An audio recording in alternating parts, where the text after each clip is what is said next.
দীর্ঘদিন পর জনসম্মুখে বেগম খালেদা জিয়ার এমন হাস্যোজ্জ্বল ছবি দেখল বাংলাদেশের মানুষ। 2010 সালে 13 নভেম্বর শহীদ প্রেসিডেন্ট জিয়াউর রহমানের স্মৃতি বিজড়িত মইনুল রোডের বাসা থেকে উচ্ছেদ করেছিল শেখ হাসিনা সরকার। সবশেষ 2012 সালের সশস্ত্র বাহিনী দিবসে যোগ দিয়েছিলেন বেগম জিয়া।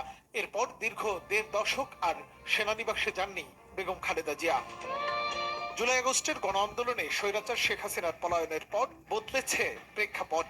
স্বৈরাচার মুক্ত নতুন বাংলাদেশে এবার সশস্ত্র বাহিনী দিবসে হুইল চেয়ারে করেই সেনাকুঞ্জে পা রাখলেন 3 বারের সাবেক প্রধানমন্ত্রী বেগম খালেদা জিয়া। অসুস্থ শরীরে প্রচন্ড মনোবল আর দেশের মানুষের ভালোবাসায় দীর্ঘদিন পরে মানুষ দেখল খালেদা জিয়ার হাস্যোজ্জ্বল মুখচ্ছবি। অল্প সময়ের বক্তব্যে বেগম খালেদা জিয়ার প্রসঙ্গ তুলতে ভুললেন না প্রধান উপদেষ্টা অধ্যাপক ডক্টর মোহাম্মদ ইউনূস। সুস্বাস্থ্য কামনা করলেন সাবেক এই প্রধানমন্ত্রীর। আজ আমরা বিশেষভাবে সৌভাগ্যবান এবং সম্মানিত যে বাংলাদেশের 3 বারের নির্বাচিত প্রধানমন্ত্রী বীর মুক্তিযোদ্ধা শহীদ রাষ্ট্রপতি জিয়াউর রহমানের স্ত্রী বেগম খালেদা জিয়া আজ এখানে আমাদের মধ্যে উপস্থিত আছেন।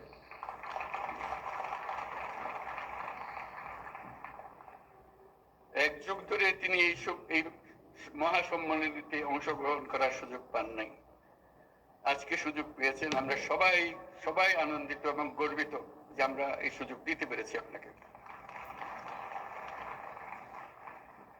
শারীরিক অসুস্থতা সত্ত্বেও এই বিশেষ দিবসে সবার সঙ্গে শরীক হওয়ার জন্য আপনাকে আবারও ধন্যবাদ।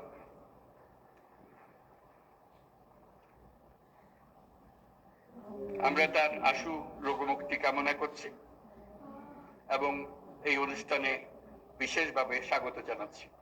এর আগে বিকেল 3:30টায় গুলশানের বাসভবন ফিরোজাত থেকে সেনাকুঞ্জের উদ্দেশ্যে রওনা করেন বিএনপি চেয়ারপারসন।